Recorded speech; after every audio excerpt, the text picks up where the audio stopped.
perdón, ponle aquí, gov.mx.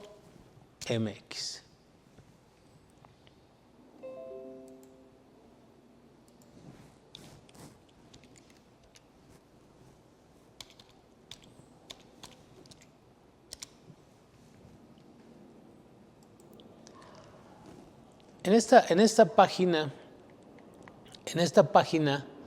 que es del gobierno federal, ¿sí? Precisamente la ventanilla única nacional viene a nacer en este año, en donde nosotros podemos consultar por tema cualquier tipo de información relacionada con las diferentes dependencias, ISSSTE, IMSS, ¿sí? Ejemplo aquí, inscripción a cursos para no derechohabientes del IMSS, uso de instalaciones deportivas del IMSS. Eso digo como un ejemplo, porque a través de la consulta podemos checar diferentes trámites que ya también habíamos comentado, que a final de cuentas este tipo de trámites deben estar en algún portal porque ya es obligatorio. Los requisitos para resolverlo, los plazos para su resolución, los requisitos para presentarlos, etcétera. Entonces, así es como nos referimos a este diario oficial que nace la ventanilla única nacional desde el año 2015, ¿verdad? Y que bueno, pues aquí simplemente vamos a ver que esos formatos, porque esa es la intención, pero les hago hincapié de ese portal porque hoy en día pues les va a dar una solución, les va a facilitar los trámites. Ejemplo, aquí en este diario oficial del 10 de noviembre de 2015 nos dice claramente que se da a conocer el anexo único, ¿sí? Es el anexo único del diseño estandarizado de los formatos de los trámites del IMSS que se señalan a continuación y que van a estar en el portal .gov.mx que ya les había comentado, ¿sí? Descargables en ese portal. Entonces, este aviso de registro patronal, que el que antes se le conocía como AFIL 1, hoy en día tiene un número de identificación diferente. Entonces, aquí está el alta, ¿sí? Alta patronal e inscripción en el seguro de riesgos de trabajo, que hace las dos funciones, para personas morales, para personas físicas, ¿sí? Aquí está para las personas físicas, para las personas morales, la modificación en el seguro de riesgos de trabajo, y vale la pena aclarar que este tipo de formatos también lo pueden evitar a través del escritorio virtual si ustedes se registran como patrón persona física o como patrón persona moral. Ya no habría necesidad de llenar estos formatos si lo hacen a través del escritorio virtual, ¿sale? Entonces, ahí tienen lo que son los avisos y incluso la corrección patronal. Pero repito, los demás formatos relacionados con el Seguro Social están en la parte de la página del gobierno, pero sobre todo también están en este diario oficial del 3 de febrero y 4 de junio del 2015, porque no es el único trámite dar de alta al patrón, persona física o moral, a través de estos formatos. Hay muchos formatos que utiliza el Instituto Mexicano del Seguro Social y aquí simplemente les voy a poner estos que se vinieron a modificar porque estos se publicaron en 2014. Entonces, si se dan cuenta, aquí dice homoclave del formato ARP, ¿sí? ARP-PF, aviso de registro patronal personas físicas. Y pues ya viene aquí los campos para llenarlo, ¿verdad?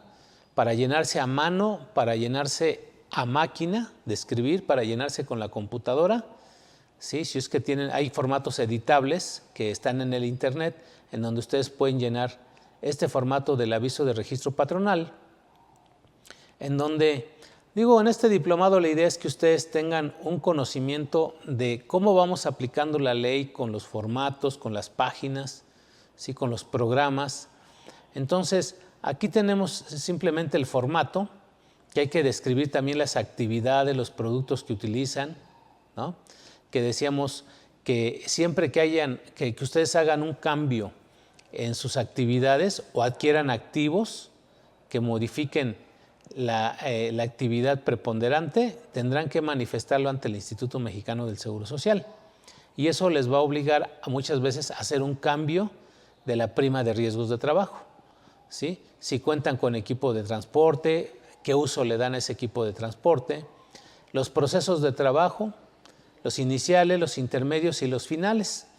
Entonces, cuando ya se tiene la experiencia de llenar un formato de estos, bueno, pues hay que ponerle aquí cómo hacemos esa actividad principal en la empresa. Ejemplo, despacho de contadores, procesos iniciales, ¿sí? Se les llama a diferentes clientes para avisarles que tenemos un nuevo servicio de elaboración de declaraciones, llevado de contabilidad electrónica, atención de requerimientos, ¿sí? Entonces, el proceso inicial está por una llamada que se les hace a los clientes, ¿no?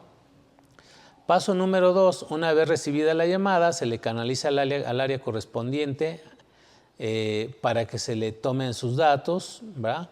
Y en su caso se le dé información de los servicios relacionados con la solicitud que están haciendo, como despacho de contadores. Y procesos finales, bueno, pues se presenta uno, elabora uno la declaración, la contabilidad y se le cobra al cliente, ¿sí? Ese, por llamarle así a grosso modo, sería el cómo pudiéramos describir ahí el proceso inicial, el proceso intermedio y el proceso final. Hay quien llena, pues la verdad le pone aquí 10 líneas en cada recuadro y no es necesario, es resumir, esas 10 líneas resúmanla a 2, ¿verdad? A 2, siendo claros en esas 2 cuál es el proceso inicial, cuál es el proceso intermedio y cuál es el proceso final. De tal manera que es bajo protesta de decir verdad que lo que ustedes están manifestando aquí sea cierto con la actividad, con los FDIs que ustedes expiden, con las bitácoras que tienen del trabajo en su computadora, ¿va? Porque estamos hablando de un despacho de contadores, todo eso pasa por la computadora. El número de trabajadores que utilicen, etcétera. Entonces, bueno, nada más la idea es que ustedes sepan que hay un formato que hay que requisitarlo, hay que llenarlo bien con datos verídicos, ¿verdad? Y ya una vez llenado este formato, con la demás documentación, que aquí mismo nos va a decir qué información se va a requerir para efectos de la presentación para poder registrarse como patrón persona física. Y lo mismo también viene el formato, después de las instrucciones y de los requisitos.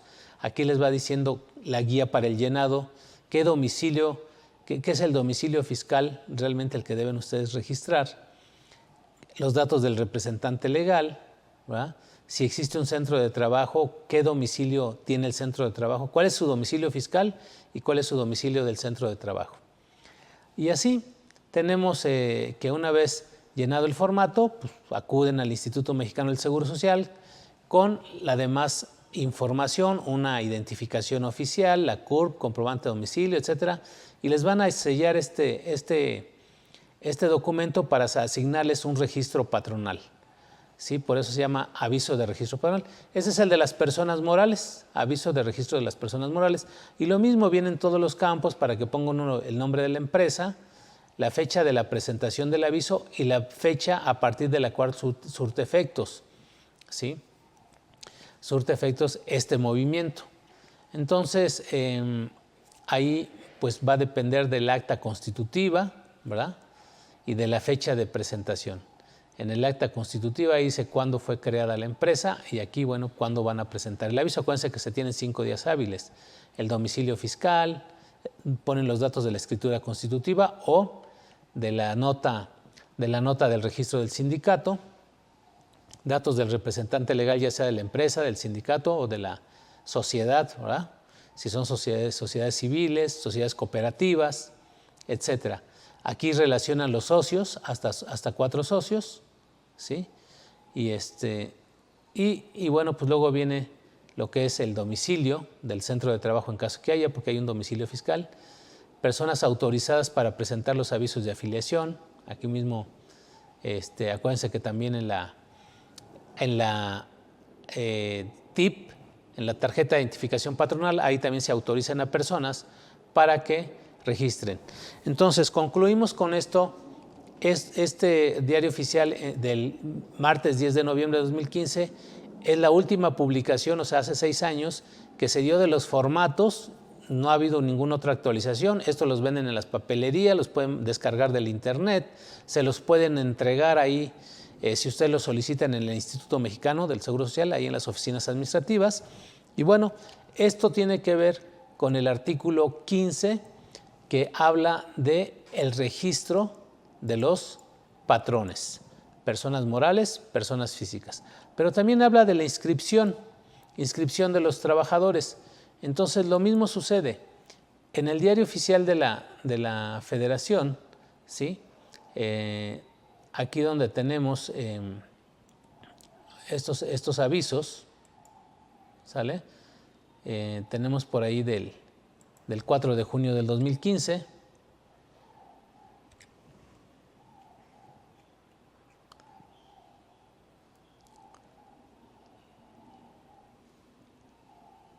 Tenemos bueno, esto ahorita les comento porque tenemos ahí en otra carpeta lo que es el AFIL 2, AFIL 3, AFIL 4, que también, bueno, normalmente hoy en día esos formatos, amigos y amigas, esos formatos prácticamente ya los llena uno directamente a través del ITSE, ya los llena uno a través del programa, digo porque también la idea es facilitarles ya esa tarea, porque eso de ir a conseguir ese formato, el AFIL 2, AFIL 3, AFIL 4 a la papelería o ir al Instituto Mexicano del Seguro Social, pues yo ahí lo que les recomiendo es que mejor lo hagan a través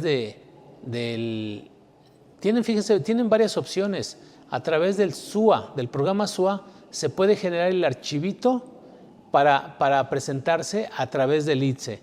Ese archivo se genera directamente desde el programa SUA, número 1. Número 2, lo pueden generar desde el ITSE, desde el IMSS de su empresa. Ahí ustedes ingresan al ITSE y capturan los avisos de alta o de reingreso, modificación de salario y de baja de los trabajadores. La verdad no me quiero meter ahorita a la página de todo lo que les estoy platicando, meterme al SUA, porque me llevaría tiempo, meterme al ITSE me llevaría tiempo, o incluso en su programa de nóminas. Desde su programa de nóminas ustedes pueden mandar los avisos de afiliación, los avisos de alta, ¿verdad?, baja o modificación de salario. Fíjense, tienen 4 opciones en papel, que es la menos recomendable, ¿sí? A través del ITSE es la que se recomienda, a través del sistema de nóminas, siguiente recomendación, y por último el programa SUA, porque digo, a final de cuentas, si lo puedes hacer directamente en el ITSE, pues ¿para qué lo haces en el SUA y luego lo subes al ITSE? Entonces, para poder inscribir a los trabajadores, comunicar sus altas o sus bajas, o las modificaciones de salario, tienen esas 4 opciones de herramientas para poder presentar estos avisos. Bien, vamos a dar atención a una pregunta que nos están haciendo. Ahí, pues ahora sí que de nuestros madrugadores que nos están viendo hoy en día sábado, este diplomado.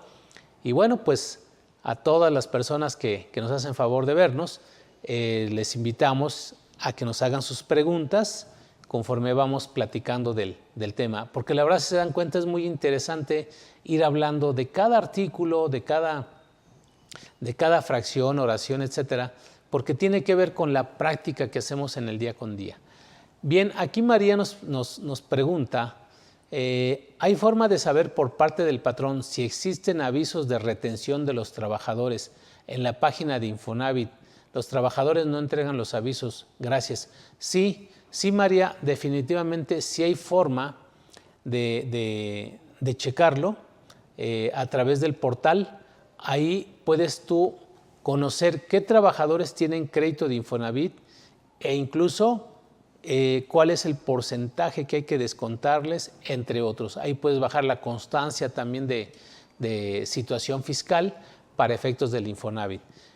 Digo, de lo más importante, entre otros, que son las incidencias, cuando ha habido incapacidades, etcétera, todo eso lo puedes descargar también de la página del Infonavit. Entonces, si me das la oportunidad, en la segunda, ahorita que veamos en la segunda parte del día de hoy, quiero entrar de lleno al Infonavit, porque hay muchas cosas interesantes. Tengo por ahí el pendiente no se me olvida, ¿sí? Y no lo omito porque sería no ético.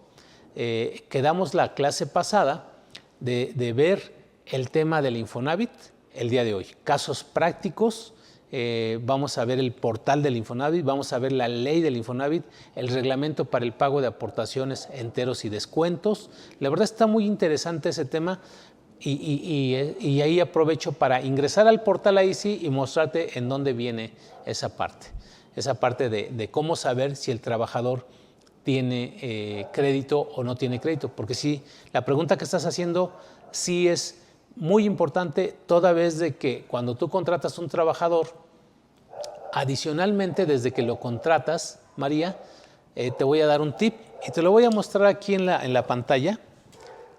Fíjate, aquí en la pantalla, en donde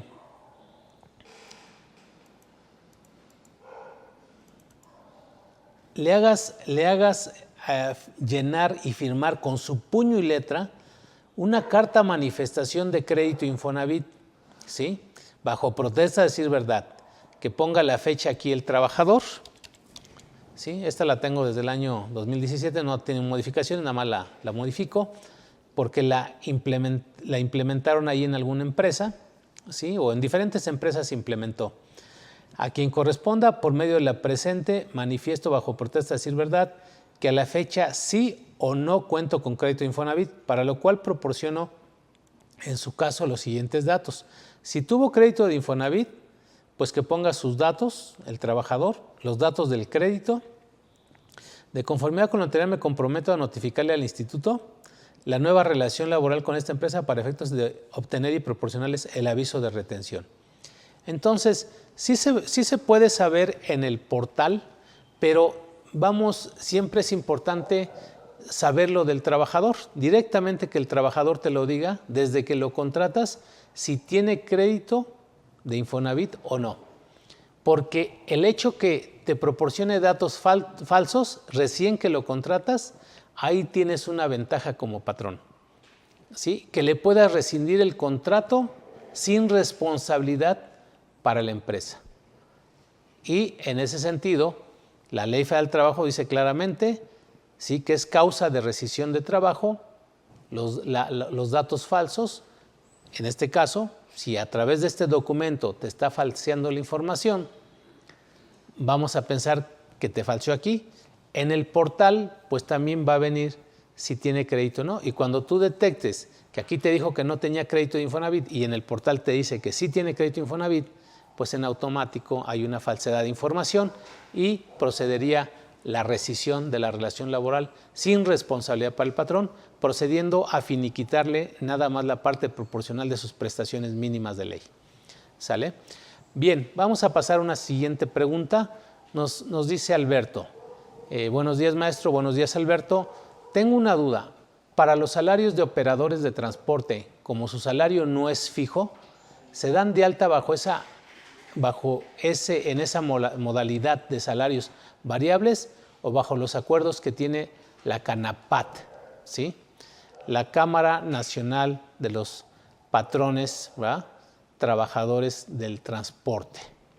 Entonces, pues hay diferentes asociaciones o cámaras, ¿verdad?, que tienen ese convenio. El convenio tiene que estar vigente y bueno, Alberto, y para todos nuestros amigos, porque tú quieres saber con qué salario los vas a dar de alta. Entonces, si tú tienes ese convenio, y su salario es variable y aparte le entregas cantidades al trabajador para alimentación, ¿sí? Porque normalmente nos referimos a esos transportistas que son foráneos, vamos a llamarle así, en donde se les paga por kilómetros recorrido, se les paga por hora, ¿verdad? Se les paga por viaje. Entonces, aquí va a depender del contrato que hiciste con ese tipo de trabajadores. No así con un chofer. Vamos, en el caso de una escolta o en el caso del chofer particular, ¿no? En donde simplemente a él le cubres, le dices, oye, toma 1,000 pesos para que llenes el tanque de gasolina, ¿no? Y se poncha una llanta, pues ahí la reparas y me pasas la nota y yo te la reembolso. Son gastos mínimos. Pero cuando ya hablamos de transportistas, ¿sí? De esos operadores foráneos, especializados, en ese caso muchas veces se les da ciertas cantidades para peajes, se les da cantidades para las talachas que tienen, cantidades para los ayudantes que luego requieren sobre la marcha, sobre la operación. Entonces se les da cantidades o se les da una autorización que a través de su tarjeta, ¿verdad? Que normalmente necesitan ellos efectivo porque en los pueblos a veces no hay bancos, entonces ellos necesitan efectivo y ese dinero que se les entrega pues es como si fuera parte, es una cantidad ya casi fija, siempre se les da ahí esa cantidad con el objeto de que cubran esos gastos, ¿no? Entonces en esos casos su salario más esas remuneraciones pues en automático se presumirían una especie de ingreso por sueldos y salarios. Ahí, ¿qué es lo que te recomiendo? Pues que sí tomes como base esa facilidad administrativa que te otorga la resolución miscelánea fiscal de considerar un salario fijo para ellos. Entonces, con ese salario fijo, si es que ellos rebasan esos montos, que es de 7 veces, si no me recuerdo, 7.5 o 7 veces el salario mínimo, entonces con ese salario topado, ¿verdad? Tú puedes darlos de alta en el Seguro Social, aunque ellos ganen más de eso o reciban remuneraciones más de esa cantidad. Si el salario que ellos perciben lo tienen limitado a una cantidad inferior, pues los das de alta con el salario que ellos perciben. Ejemplo, si a un transportista le das 20,000 pesos de salario, entonces dalo de alta con ese salario. Oye, y aparte le doy para viáticos, para peajes, para todo eso. Bueno, pues dalo de alta con los 20,000 pesos que él gana, ¿sí? ¿Por qué? Porque tú sabes que ese va a ser su salario que va a percibir menos sus impuestos y párale de contar, ¿sale? Entonces, Alberto, yo te recomendaría que sí los des de alta con el salario que ganan, pero si tienen mayores remuneraciones, variables y todo eso, entonces checa y si te conviene el topado, pues hasta el topado, porque ¿qué quiere decir? Que todo lo que tú pagues adicionalmente es deducible, no es integrable, o sea, sin ningún problema. ¿Sale? Bien. Entonces, ahorita estamos en la ley del Seguro Social con la parte de las obligaciones. Ya les decía que entonces para inscribir a los trabajadores tienen ahí 4 herramientas, ¿va? 4 modalidades para presentar ese aviso de inscripción, alta, baja o modificación de salario. Y claro, aquí nos dice que el plazo es de 5 días hábiles, ¿sale? 5 días hábiles para que ustedes den de alta, baja o modificación de salario. No obstante ello, en el reglamento de afiliación, clasificación y recaudación, el famoso RASERF, del cual vamos a seguir conviviendo y platicando de él, aquí en este famoso RASERF, en el artículo 45,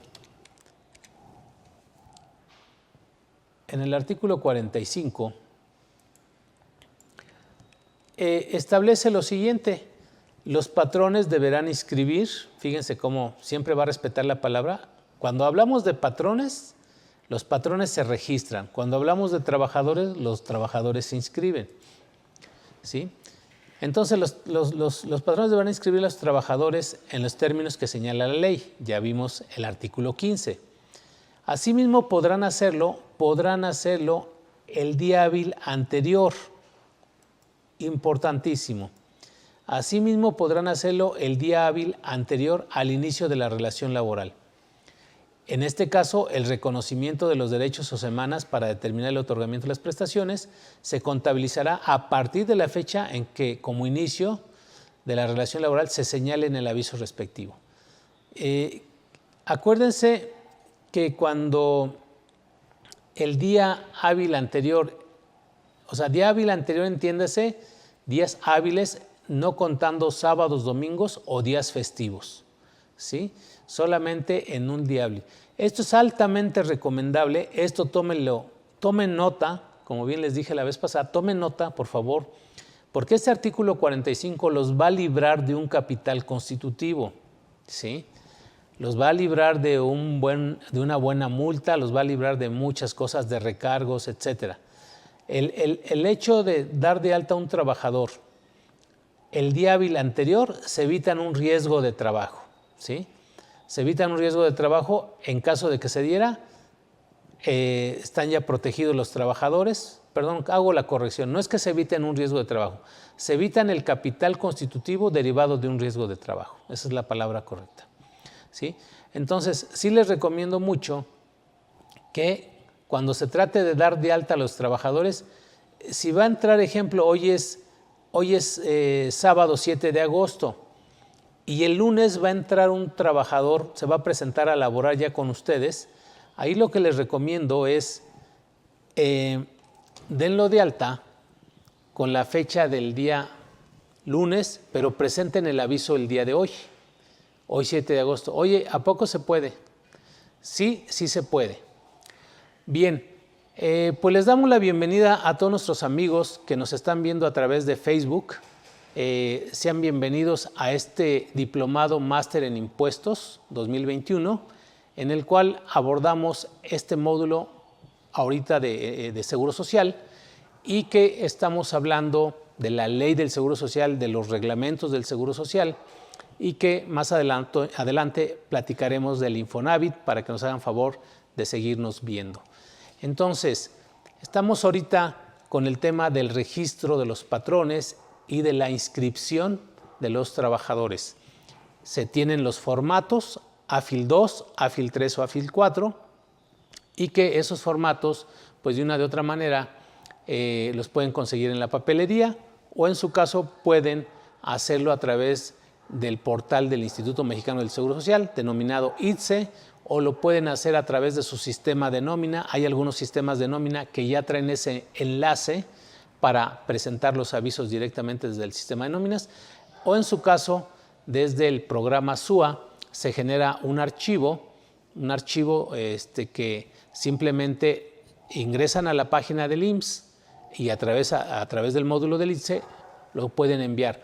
O directamente en el Instituto Mexicano del Seguro Social se llevan ese archivo y también se lo reciben, lo validan y les entregan el acuse de recepción. Entonces, eso es una obligación que tienen los patrones. Estamos platicando que se tienen hasta 5 días hábiles, entiéndase por días hábiles aquellos que no son sábados, que no son domingos o que no son días festivos. Todo lo demás, a contrario censo, se considera día hábil. Ahora bien, también recomendamos mucho que para efectos de un alta de un trabajador, lo presenten el día hábil inmediato anterior. Estábamos poniendo un ejemplo que hoy es sábado 7 de agosto y va a ingresar un trabajador el día lunes, altamente recomendable, en un ratito el día de hoy, se meten, ingresan al ITSE, ¿verdad? Porque hoy el Instituto Mexicano del Seguro Social, sus oficinas están cerradas, pero ustedes pueden hacerlo a través del ITSE, a través de su sistema de nóminas o a través del programa SUA. A través de esos tres modalidades, ustedes pueden presentar el aviso de alta del trabajador con fecha, ojo, con fecha de lunes 8 de agosto, ¿sí? Con fecha de lunes 9 de agosto, presentan fecha del aviso 9 de agosto 2021. Aunque tenga fecha de presentación hoy no les van a cobrar seguro social, mañana no les van a cobrar seguro social, corre el cobro de las cuotas obrero-patronales a partir del lunes. Por eso es altamente recomendable. ¿Por qué? Porque si ustedes vamos a pensar que dicen, no, yo mejor me espero el lunes porque pues ya el lunes llegando me meto a mi computadora, yo no trabajo los sábados, etcétera. ¿Qué va a suceder? Si el lunes el trabajador en el trayecto de su casa a la empresa se llegara a accidentar,